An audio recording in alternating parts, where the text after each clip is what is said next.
Kumpiskado ang mga depektibong timbangan sa ilang stall sa palengke sa Pangasinan. Ayon sa Market Division doon, hindi dumaan ang mga timbangan sa calibration na pinagmumula ng pandaraya sa mga customer. Pag-usapan natin ngayong umaga kasama ang ating kapuso sa batas, Attorney Gabby Concepcion. Good morning, Attorney. Good morning din sa iyo, Ate Sue. Good morning sa lahat ng nanonood sa atin. Ayan, ako tamang-tama, maraming nasa bahay dahil maulan nanonood sila ng TV. Attorney, ano ang maaaring habol ng mga mamimili na nabentahan ng mga kulang sa timbang na paninda?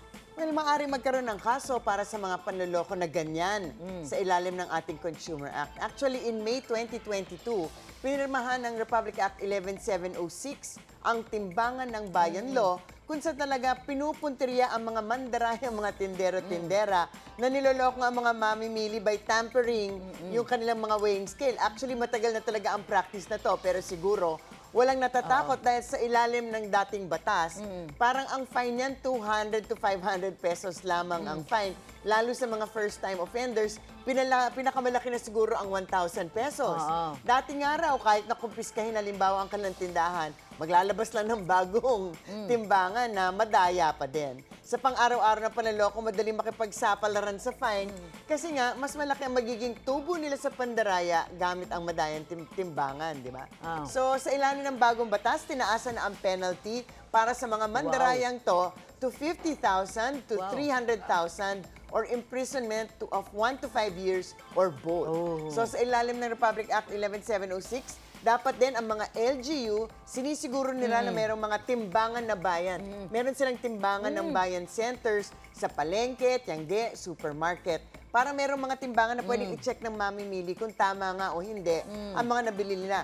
Yung market supervisor, dapat siya naman ang nagme-maintain, na-calibrated din itong mga timbangan na to.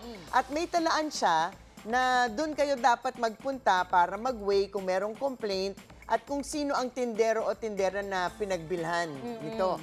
Ang sertifikasyon ng market manager ang magiging basihan para mag-file ng complaint para sa violation na to.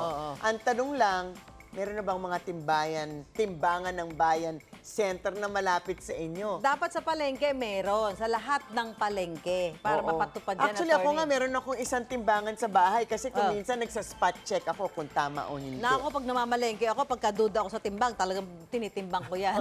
Nako, paano kung sabihin ng vendors, attorney, na hindi nila alam na depektibo yung kanilang timbangan? May lusot ba sila sa maaaring reklamo? Ay, hindi ko sira pala. Sa palagay ko, wala naman dapat lusot yan kasi sa ilalim ng Consumer Act, yung mga taong nagbebenta ng mga goods by weight, yung mga timbangan nila dapat napapasa ilalim ng testing, calibration every 6 months sa tanggapan ng provincial, city, or municipal treasurer. So dapat selyado ang mga yan at hindi na dapat binubuting-ting, tinatanggal o pinepeke yung mga seal at certification na to. Dapat din, kung ginagawa ng LGU yung mga trabaho na dapat na monitor nila yung mga vendor na to, whether nga sa palengke, talipapa, o miski na sa sidewalk vendors na yan. So yung DTI ina-urge ang mga consumers na mag-report ng mga violators na to. Pwede kayong dumiretso sa consumer hotline 1384, 1DTI, para masabi. Or sa consumercare@dti.gov.ph. Okay. So, pagkatuda kayo, timbangin nyo at para madali magreklamo. Usually sa malaking palengke, merong timbangan sa gitna. Nasa gitna usually. Naku, maraming salamat, Attorney Gabby Concepcion. Happy Monday!